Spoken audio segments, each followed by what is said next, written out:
Hello and welcome to another Hollie's Hotspurs Live. And tonight we're going to chat about that 2-0 win against Dinamo and preview the North London derby, which should be all good fun. So tonight I'm joined with two amazing guests once again.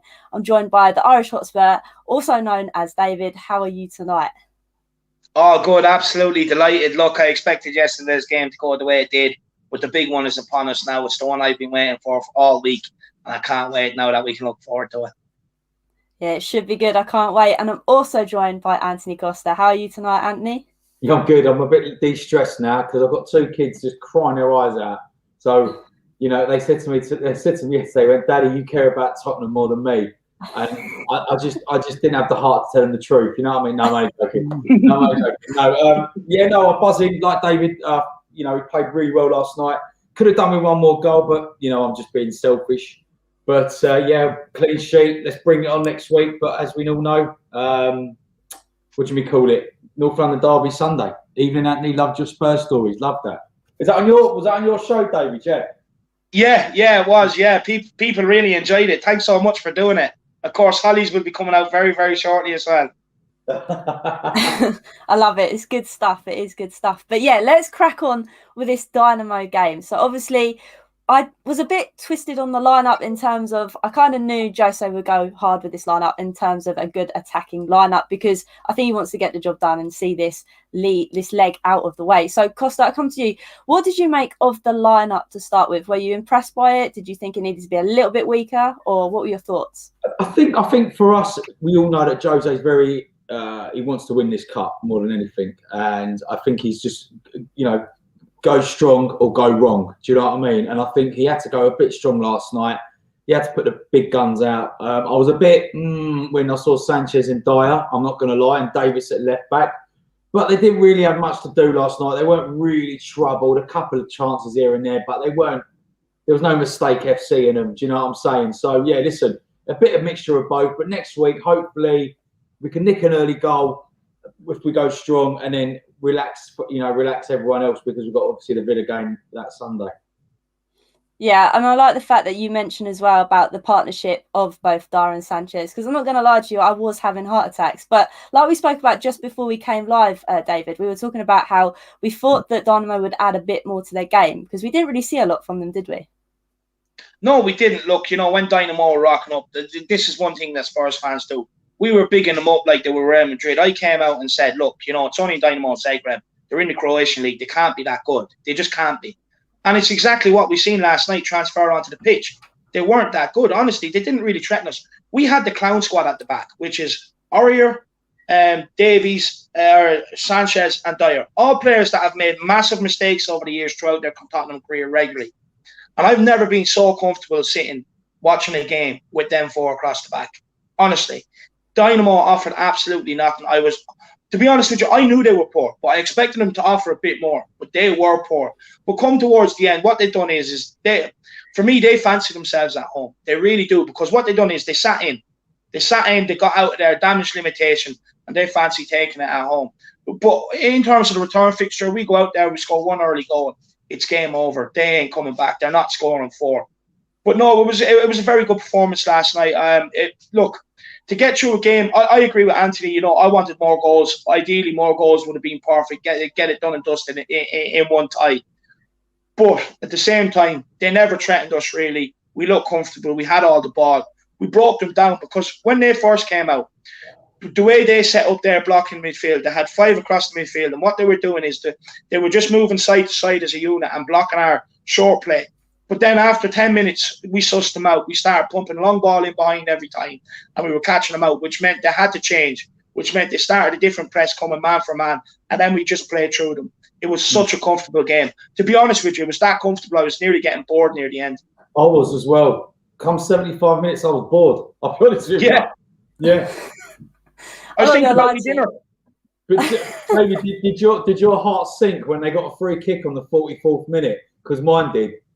Yeah, it did, and it's such a stupid time and a position to be giving away the free kick as well. It's mindless. But one thing I will say, it didn't trouble us, which was decent. But what really annoyed me, actually, the first one he ballooned it, and then the second one he got to retake it, And then the second one was a decent delivery, but we dealt with it, which was good.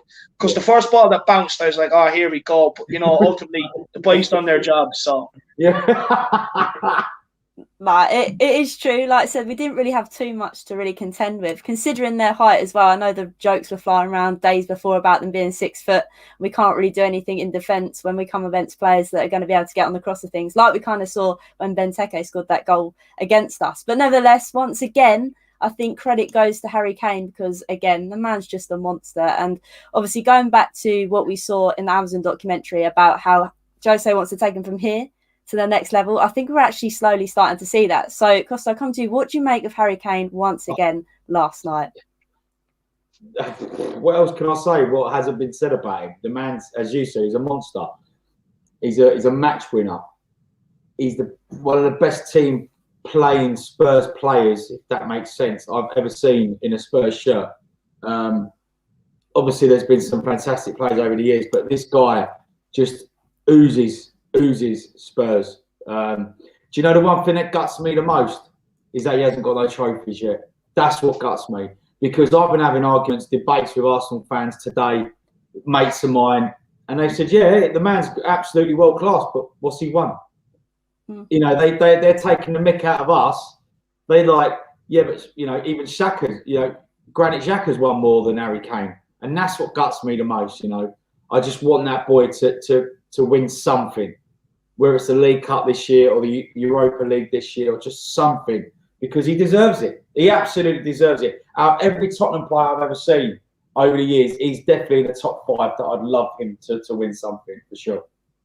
Hopefully this season is the time we can actually finally give that to him, because it has been too long. The man works his socks off. And the thing is, we're now noticing him playing deep, giving the ball to Sonny, or even like last night, he was giving the ball away and he still managed to get on the end of the goal in the penalty spot, obviously, after that tap-in from Lamela's effort with his 1 foot that he's got because he hasn't got another foot. But regardless, that leads me on to the next question, David. Obviously, we've seen Lamela really come in form at the moment. So do you hope that this continues? Obviously, we've had him for 8 years and he's actually finally starting to show himself. So do you think...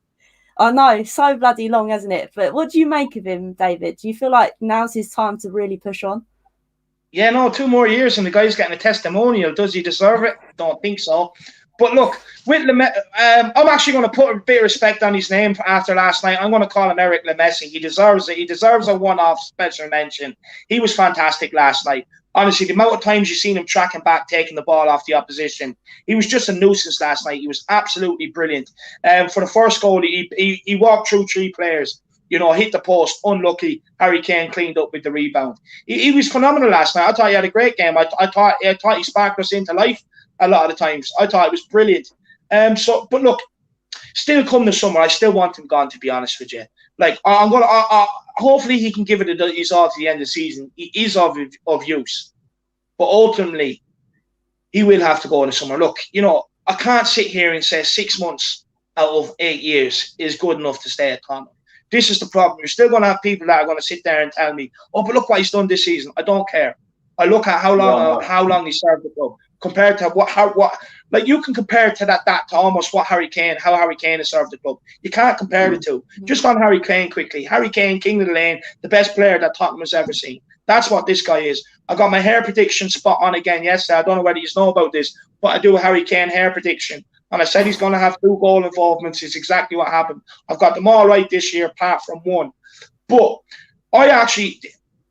Here's a question I want to ask to you, actually, if that's okay, Hollie. Yes, fine. It's for me, look, I think he's the best player ever to wear a Spurs jersey. Now, I know he doesn't have the trophies to back it up, but it's the era he's in, unfortunately. He can't pick the era he's played in. But for me, I genuinely think he's the best player to ever wear a Spurs jersey. What would you guys say? Go on, Hollie. It's a tough one. What do you think the geezer behind in that mask? I knew you were going to bloody say that. I could feel it coming. I knew. I was going to think, well, do I say Winks? Do I not? But yeah, no, I think the other Harry Kane is, like you said, David, like, I feel so gutted for him. Like we've touched on the fact he hasn't got anything to his name, in a sense. I mean, that's the thing that just really, really makes me upset. And I hope this year we can change that around. But yeah, that man lives and breathes Tottenham, and the way he plays, the way he wears that shirt every game, it's like, in a sense, every time you say you want to see an England player play in that England shirt, that heart, that desire wanting to play. And it's the same with Kane for Tottenham. And he does that for the national team as well. So it'll have to be him or maybe Bale. I mean, for me, it was Bale when I was growing up, because he was the first player that I saw that I wanted to play football, basically. I played right mid. So watching him transform from a left back to a left mid kind of made me feel like I want to go and do that. So possibly Bale, but the way we've spoken about Kane tonight, it's got to be him. So go on then, Anthony, go on, tell us who your player is. As I said, Kane's up there definitely for me. Again, it depends what era you're born, but yeah, Harry Kane just oozes it for me. But then again, you've got people like a couple of seasons with Gascoigne when I was growing up, you know, or Chris Waddle. I'm not saying they're the best ever, of course not, but it all depends what position you like. Like, my dad liked Ozzy Ardiles rather than Ricky Villa, but someone else liked Ricky Villa rather than Ozzy Ardiles. Or obviously, my dad, for example, loved Glenn Hoddle. Like, that was his dad's idol. I never saw really in play. So I say to him, would you put Hoddle or Kane as the best Spurs players? They said, you go, Sonny, it depends what era you're growing up with, you know. But for us, as we're talking today, yeah, he's definitely up there for sure. Absolutely. See, that's the thing. You just seen it now. Look, Kev G. Exactly, Hoddle. I never got to be able to watch any of those players, obviously. And the thing is, with me, I got into football quite late as well. So my Tottenham knowledge in terms of older players isn't fabulous. But for, like I said, watching Bale and obviously now Kane, they've got to be up there. So going on from that, obviously, we talked about how the mailer was a nuisance last night, but I also kind of think the ref was a nuisance as well. So I'm going to start with you, David. I mean, obviously, there's that penalty decision that was never even looked at by VAR. So what do you make of the whole stance on the ref last night?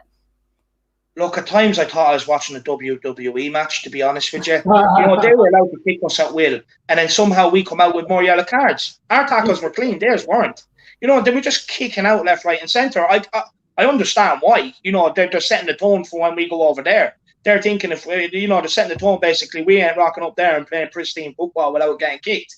So, you know, it's just shocking refereeing. And to be honest with you, that decision last night is 1,000% an absolute joke. It's a shocker. It's a howler. That should be headline news this morning. That's how bad it was, right? You have United players falling in the box, and they always look for a reason to give the penalty, right?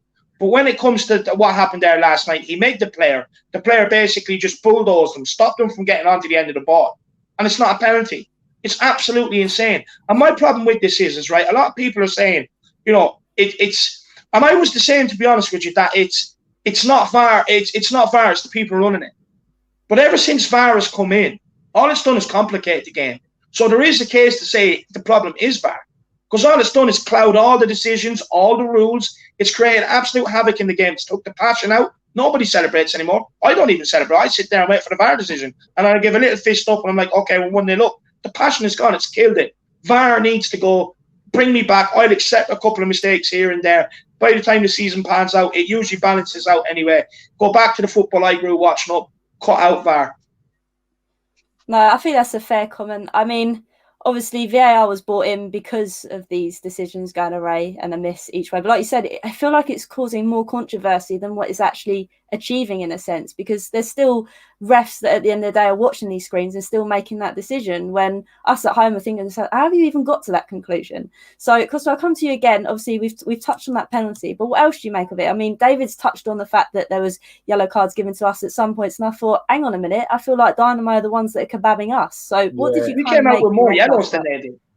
I know, it's a madness. I think my mate John at Lily White Rose, I think he tweeted out something like, and Ndombele was getting fouled on average every 14 minutes. Again, I didn't count it, but I'm assuming Johnny's right. But he and Ndombele they knew where the danger was going to be. So they thought, right, let's get on Ndombele. Let's give him a couple of kicks and he'll go down. Because I was thinking, come on, Tanguy, man, you're better than that. Get up. But when you look back, they really crowded him out. And I thought they were going to do that to Harry Kane. I thought, but they're a physical side. And as Dave said, they said, look, they put their stamp on for next week. So that's why Sissoko played, because of that physicality. That's why Højbjerg come on, because of that physicality. And obviously, He's suspended now for next week, which I think's a godsend because we don't need to wear him out anymore because he's been phenomenal. But I just think the ref loved the sound of his own whistle last night. Exactly. I fully agree. I find sometimes that's kind of what refs are like in general, especially for nine I've played. I've just kind of stayed away from them because I lose my temper. But it's kind of what Kev said here. Obviously, you've touched on it as well, Costa. When VH came on, they didn't really have anything to say, did they? They didn't really do anything, which we kind of saw the whole game, really. But I think it really added when Højbjerg came on. But that substitution was a masterclass, by the way, bringing on Højbjerg. And the reason why is because, you know, we've seen Tottenham teams over the course of the season come in the last 10 minutes, slack off, ultimately lose a goal. And you can't do that in Europa League. And Højbjerg is Jose Mourinho on the pitch. So bringing him on, cementing things up, getting him to just graft. And like you even seen at the time where he just pulled your man back here. Your man got by him. He didn't bother hacking him down. He just pulled him back, stopped the counter. That's what he was brought on to do. And ultimately it means we go over there 2 goals to the good. Brilliant substitution. Jose hasn't got enough praise lately, and I think he deserves praise for that substitution. And I think he deserves a praise for the way he's managed Gareth Bale, to be honest with you. Yeah. 100%. That's the thing, because we were all screaming out for him to start, for him to do this, for him to do that, and I feel like Jose's played it well because he knew he wasn't ready. And who's for us to say? What would have happened, guys, girls? What would have happened if he'd have started in September when he signed? We were all going, play Bale, play Bale, play Bale. And you're playing him and he gets injured and he can't get fit, we'd all be going, oh, why is Mourinho not, why did he play him at the start of the season? We'll never be happy as fans, of course we won't. But you've got to give credit where credit's due. Bale now is 85% fit. Watch when he's 100% fit. This business end of the season now, which for me is more important than August, September time. Yeah. Agreed, 100%. And it has been well managed by Jose. And like I said, he hasn't had enough credit in recent weeks. He's probably been slagged off more than the credit he's been due. But there we go. Like I said, we can't please all Spurs fans. But moving slightly away from that game, obviously we did see that Harry Kane got injured. Now, I have said I feel like it will be a Jose masterclass for him to come out and say he's not fit for Sunday and then he walks down that tunnel. So looking ahead to that game on Sunday, David, how are you feeling? Yeah, you know me, I'm as confident as always. I am so confident when it comes to Tottenham, especially with Jose Mourinho in charge. Look, we've had the stump, we're out of it now. Look, Arsenal, it's a different Arsenal team that we faced in compared to the last North London derby because they've screwed up since then and they've come out with a lot of youngsters. Emil Smith-Rowe can't roll ball, he's in. Saka shit, he's in there. You know what I mean? All these youngsters are in there, so they will be exposed. And I think coming into a North London derby, it's going to hit them like a ton of bricks, the intensity, the aggression and everything else. I think it's going to be a long, painful evening for Arsenal, if I'm honest. I really do. Look, as well, they came off the last, into the last London derby off the back of beating Dundalk in Europa League. They came in as confident, fired up, cocky. They got slapped back down. They're doing the same after last night. Another Europa League win. They're coming into the game thinking they're all high and mighty. Look, Arsenal season, we can dead and bury any European aspirations in the league come Sunday. That's what I want to do. I want to dead and bury their Europa League because they're not winning Europa League. They're not winning Europa League. It's as simple as that. They might get through this time, but come quarters or semis, they're going to be exposed. I've always maintained that they might get that once these youngsters come in, they're going to get a period where the results are going to fluctuate. But ultimately, that's going to settle down. And the lack of experience and the lack of game management with these youngsters will cost them, and it's happening. Lucas Moura, he's going to be crucial to start in number 10 because we need him for the press, like we've seen against Palace. We've seen Arsenal over the whole season. Leno won't kick the ball long. He plays it short, puts his players in trouble. He done it last night. He done it at the weekend against Burnley. So Lucas is going to be crucial in that press to get up there and not let them play this passing game. Once they realise that, because they will change it because it's not London derby, they're not going to keep going the same way and take a spanking. So they're going to go long ball. Arsenal are a lot of long ball team, and that's why I'm so confident going into this London derby. Look, this is a fan base that gets excited over Kieran Tierney holding a Tesco bag. Oh, look at him, isn't he great? He's one of us. He holds a Tesco bag. He's not standing there with a Gucci bag. this is the sort of fan base we're dealing with. They learned their lesson last time. They're going to learn their lesson this time. We have 4 North London derbies on the trot unbeaten. They need to realise that. No, and I love the fighting talk. You always crack me up with these nicknames. I love it. It gets me every time. It proper cracks me up. And I just want to point out what Bob Spurs said about the form. Now, I'm one of these people to think with a North London derby, you kind of can't take form into it because of levels and heights and things of the game. So I'll come to you, Costa. What are your thoughts on it? Do you think we've maybe got the advantage with, say, them playing Olympiacos away and the fact that we are high flying at the moment? What's your take on it? No, all that flying, Greece, that one, no. It's what Bob said. Listen, I love Dave's passion. I can't knock that. I think it's fantastic, but form does go out the window, and I think it's whoever wants it on the day. That's it. I've been let down, like you, in many, many years. I've been let down being 2-0 up and losing 5-2. But we've been we've had 80% possession. Don't matter. Doesn't matter. It's whoever wants it on the day. And I'm so pleased Odegaard scored his first goal for Arsenal yesterday. Yeah. So we're not his first Premier League team. Well, we might be his first Premier League team, but I think we've got in our locker to beat them. Of course, I have. I'm backing my team, of course, but it's just that midfield. It's whoever wants it. I think Højbjerg and Dombele, he has to start them. As we know, Mora, as you said, Dave's got to be at number 10. Kane, Son, Bale, done. I don't want to see give Bergwijn a chance and give Winks a nice chance and give this one no. I want the strongest 11 that can do the job on Sunday. Yeah. I think the thing that's a bit more. Oh, Corey, go on, David, carry on. Yeah, no, sorry, just on the form thing. Like, there is a slight argument to that because, look, when Arsenal were high flying, come North London Derby, they used to beat us. We might get a draw out, but we didn't win too many. But now that we're better than them over the last few seasons, I know, but over the last few seasons, like, we've had the upper hand, and it's shown in the North London Derby. Like I said, we haven't lost in 4.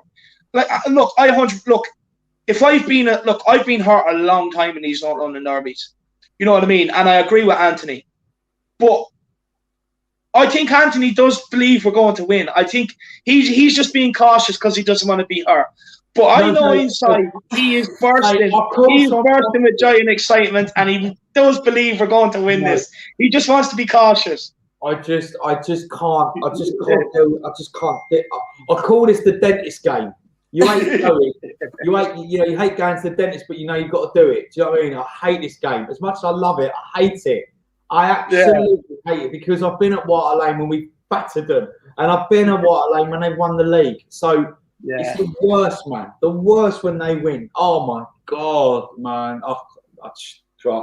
And all my Arsenal mates, and just. Hold your own. Do not give in to them. You hold your own. Mate. There is no debate.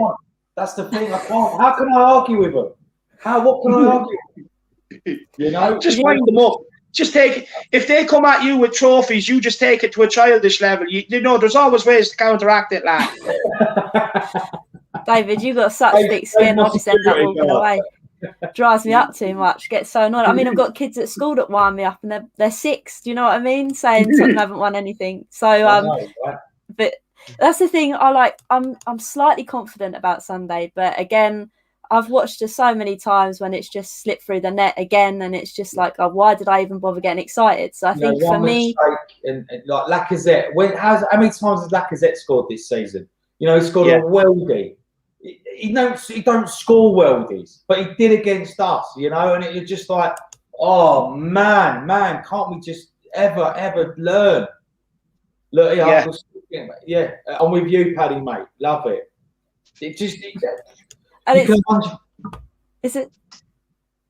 It's the same here as well. Like, I just feel like we also can't be overconfident because I feel like that might come back to haunt us as well. But I think the only thing that made me quite happy.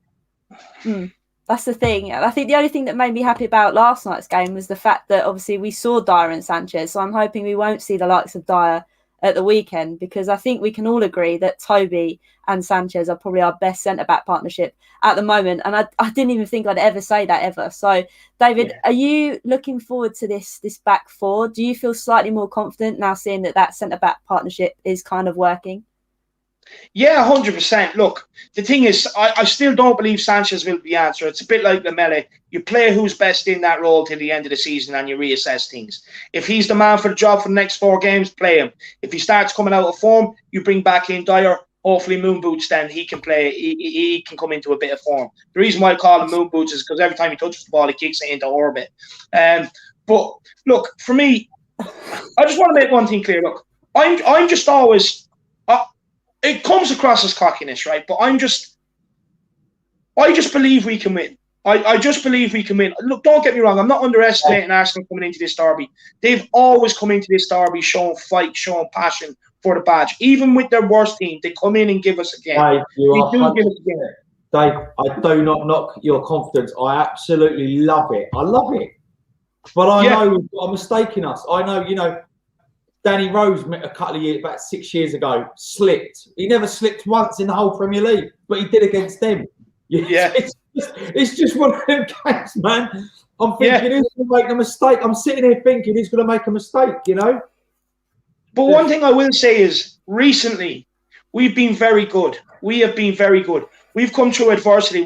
Apparently, Nagel's dumped out of Europe. He was supposedly coming in.